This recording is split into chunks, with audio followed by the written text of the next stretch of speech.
Hey, what's up everyone? It's Joe from Gadget Tech, and this is going to be a short video today because we're just going to focus on pads for the PlayStation Pulse Elite wireless headset.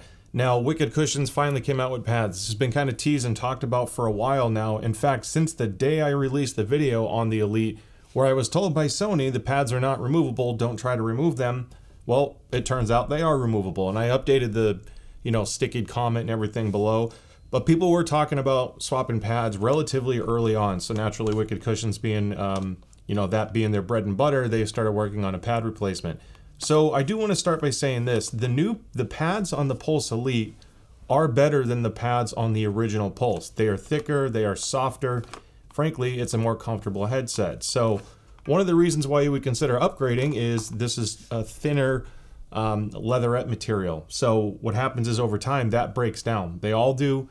And that will not last forever. And if you use it a lot or you sweat, or depending on your climate, depending on how soon you bought the Elite, it might already be happening to you. So Wicked Cushions came out with two different pad versions in several different colors. You have the Padz, P-A-D-Z, and then you have the FreeZe pad. And they can look similar, obviously with the same color matching and everything.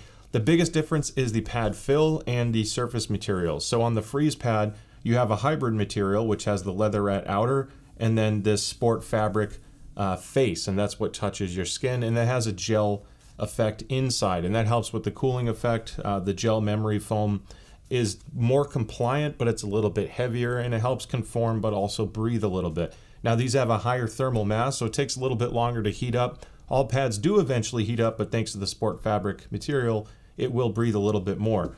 They also created an all leatherette pad option. This is P-A-D-Z. All of these are under $30, and just to be fully honest, this was sent to me obviously for review. I've covered some Wicked Cushion stuff in the past.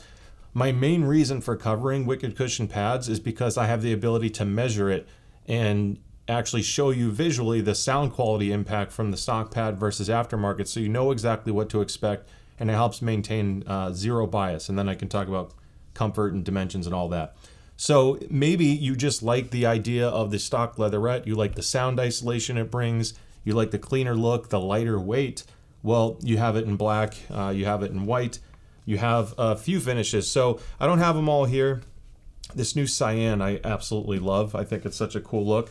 You also have Geo Gray, which I'm using on my Stealth Pro pad, and then a 90s black, which has a 90s look to it. So you have a few color options. Maybe you just want white because you want to, make everything look as light as possible. Frankly, I want to repaint this thing to be like all black to match the faceplate I got from my PlayStation, and then go with black pads or the cyan. I think that would be a pretty dope setup. So we're going to talk about the pad swap process. Now, if you decide after watching this video you want to purchase one of these, I will have links in the description below. There is a coupon to save you some money, saves you 15%. And just like anything with an Amazon affiliate link especially, I will get a small kickback from that. I don't do this channel to monetize or with the goal of maximizing, income through affiliate links. Using that does support the channel, but if you purchase it any other way, that's totally fine. Purchase however you like. So let's talk about how to swap the pads. Now, the stock pads are much more difficult to get off than a lot of other headsets. Maybe that's why Sony told me don't try to remove them. But we're gonna do that anyway. So when you look at this little tool, this comes in the bag with any FreeZe pad or pads replacement. Basically anything from Wicked Cushions comes with this little pry tool. Now this one has seen better days. I've used this one almost exclusively to pop the pad off for all of these because I measured everything. I did a lot of game testing and whatnot. So all you have to do, if you look at this plate, and usually you wanna start with a less visible area because God forbid you slip or scratch the plastic a little bit, you typically want it on a part that's less visible. This plastic does scratch rather easily, like superficial surface scratches. But you can see on the end of this tool, there is like a little bit of an angle here, and then the other side is flat. If you're fortunate enough to have a couple of these things, it makes it even easier. But the trick is actually to use the angle towards the pad. So you're going like straight down. Once you push that in a little bit, you can see I kind of got it in there now. You rotate it out, and you're using the inside of the cup to put outward pressure. You can hear that little pop.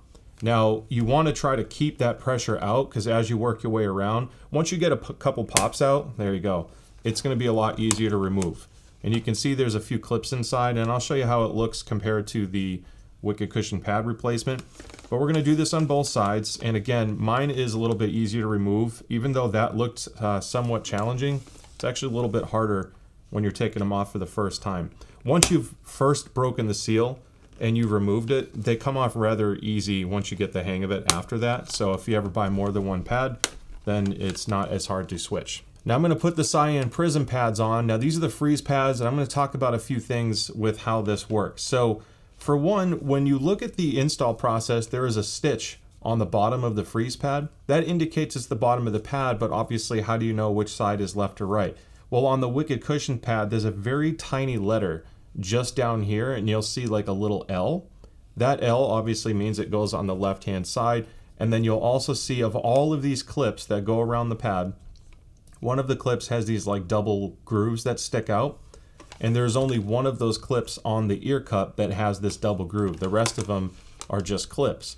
So once you've figured out which side goes where, all you have to do, this is slightly looser than the factory one. It has just a little bit more wiggle room, so it's easier to get on. But I just try to line up the groove as close as I can by eye. So I'm going to do that now. Let's see how close I can get to it. And then when I put a little bit of pressure, I kind of rotate the pad until I feel it catch inside that groove. Once I've done that, I just push it on and I'm good to go. Now I'm going to do the same on the other side, and I'm going to do less talking so I can focus on it. There's the groove. I'm going to get close. Put a little pressure so I know I'm in the right spot here. I think. I don't like how that feels, so we're going to try it one more time. There we go. I was just way off. Push that in, and now I'm good to go. So this is how it looks with the Wicked Cushion FreeZe pad. And we're going to get into pad dimensions and everything in a moment, but I want to point out a few things. So the pads do affect weight, and the stock pads that come with the headset are the lightest. So the stock pads weigh 340 grams with the headset. When you weigh the headset with the aftermarket Wicked Cushion pads, PADZ, the weight goes up to 354 grams. If you switch this to the Wicked Cushion FreeZe pad, the weight goes up to 391 grams. I mentioned the gel effect being used for cooling and comfort. Well, that gel foam does weigh a little bit more. Naturally, the headset weighs more. This is the first thing I wanted to address, because if you're familiar with the Pulse Elite, you'll notice this is a self-adjusting headband. It's designed and calibrated for the weight of the headset. So when you put heavier pads on, it tends to want to sink down a little bit more than the stock pads would have. Now the clamp force is higher for me. My head size is large enough where it's been okay. I just noticed that it has an easier tendency to drop a little bit. So I have to kind of lift it and kind of caress it into place to get in the right spot.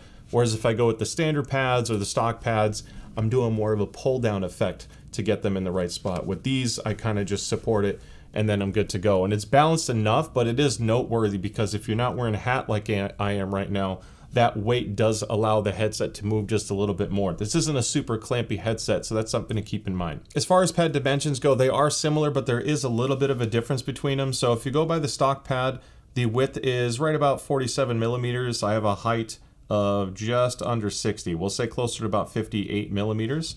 And then if you go to the pads replacement from Wicked Cushions, right about 59. So that's within the margin of error depending on how it's stitched.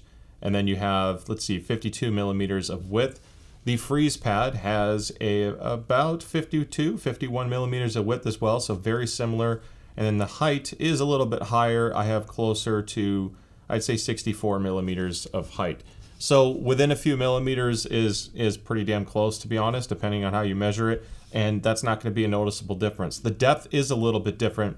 And it's really hard to measure these because the way the Pulse Elite has their drivers, they are very heavily angled. So even if I measure it here, you can see, let's use the metric side to keep it all the same here. On the FreeZe pad, let's flip this around. Let's try this a third time. I'm just over 10 millimeters on the inside stitch before you hit the fabric, like the sport fabric material.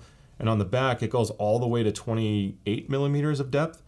That's pretty deep. And because it's at such an extreme angle, most people's ears will never touch the baffle. The FreeZe pad is close. You can even see just laying here, very close to the stock pad. The pad's replacement from Wicked Cushions is more like a larger, thicker donut. and it adds more depth. So even if you look at the difference between the two, if I measure the inside lip, again, this is just to compare one versus the other. So if I go to the edge of the pad to the inside lip, I'm at 17 millimeters. And if I use this white one as an example, I'm at 22 to 23 millimeters. So once mounted, you get a few extra millimeters of depth across the board. So that's something to consider. If you're chasing that, then the Padz replacement is the deepest one, whereas the Wicked Cushion FreeZe, it's closer to the depth of the stock one, but it has a little bit more height. So if that's been an issue, at least you kind of know which one to narrow it down with. Now, the other thing to consider is pad comfort if you wear glasses. Stock pad is super soft and squishy. I mean, they really did a massive improvement over the old Pulse pad. The Padz replacement from Wicked Cushions, the way this pad is stitched, this does increase pad rigidity a little bit on this seam. So it's actually less compliant. It's a thicker, more durable, higher quality leatherette material, which means it should last longer, but there is a little bit less compliance with this. So if you are sensitive to glasses pressure and you want a new pad, then I would consider the FreeZe pad. Because this has that gel effect with the sport fabric, there's a lot more compliance here. It's easily closer to the stock pad, but then you have the benefits of cooling and better durability, and of course your style points. Maybe you want two different sets of pads because it's after Labor Day and you're concerned with wearing white. Now, in addition to glasses comfort, the last thing I want to talk about for physical pad differences is noise isolation. The stock pad has pretty decent noise isolation, and when you're playing a game, it's going to pretty much block out most exterior sound. You're not going to hear, you know, stuff happening in your room at moderate volumes if you're playing a first-person shooter and there's stuff exploding in the headset. That pretty much happens with most headsets, but I will tell you, in a quiet room, if you're playing at a very low volume, the FreeZe pads have just a little bit less isolation, a little bit more breathability to it. So it's all a matter of what's important to you. When these create a really strong seal, it's trapping all that in, but it's going to also build up heat a little bit quicker over time. Now, I wouldn't be doing a pad video if I wasn't talking about sound quality, as that is the main focus of why I do these in the first place. And I want to show you the stock frequency response of the Pulse Elite. Now, the Pulse Elite has had a couple firmware updates since I first reviewed it, one of them addressing wireless stability. Mine never had wireless dropouts or issues, so it was really hard to hear that a lot of people are having problems. Seems the new firmware improved it. I don't know how much it changed sound quality, but I did remeasure with stock pads, and those are the measurements I'm doing. Now, this is all with EQ set to flat. If you're using the PlayStation audio or PlayStation to control your audio settings, and you're on the flat EQ, this is what the Pulse Elite sounds like. So if you switch to the Padz, which is, remember, that round donut looking pad that is all leatherette, this is how it impacts the sound quality. Pad dimensions, pad fill, material, all of that does change sound quality. And you can see the bass hump that we had on the stock pad is smoothed out. And in theory, this is actually a better bass profile using the Wicked Cushion pads.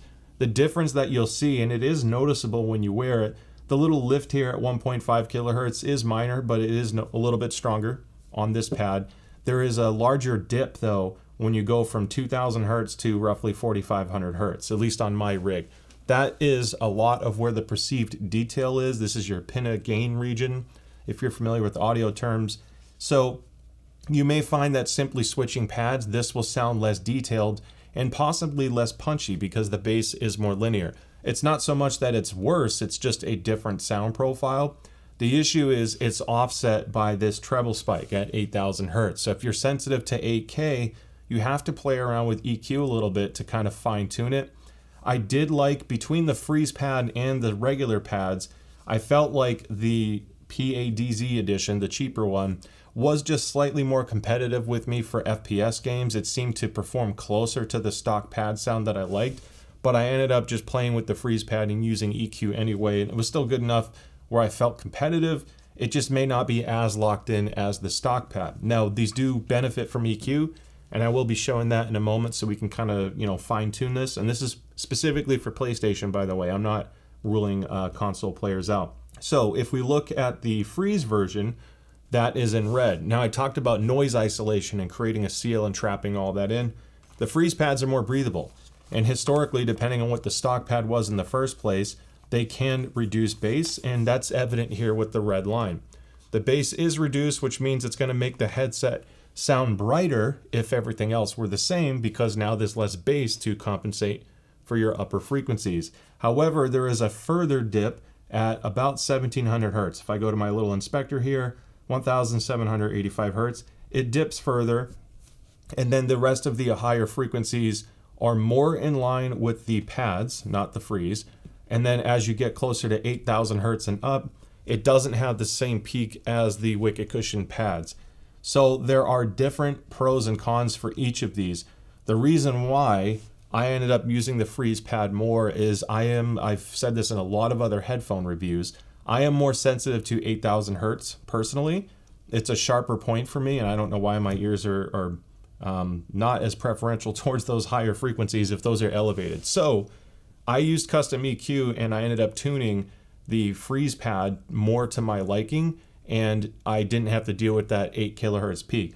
Because on PlayStation, they only give you a 5-band EQ, and that profile will work for all your games. You can fine tune it on, and because of that, you can't just say just reduce 8K, but boost these frequencies. You have bass, low, mids, and highs, and then treble. So if you're using the Wicked Cushion Padz, the less expensive all leatherette version, this is the EQ I like to use. I boost bass by 3 decibels, I boost lows by 1, mids by 2, highs by 1, and then treble I leave at 0. Now for the FreeZe pad, my EQ is just a little bit different because again, we're compensating from that sound leakage a little bit in the bass region. However, I didn't want to muddy up the sound. So I have bass set to +4, lows set to +1, mids at +3, highs at +2, and then treble again is at 0 depending on how you want to fine tune your sound. I didn't want to boost the bass too much because I didn't want to make the headset sound muddy, and by doing so I would have lost some of the detail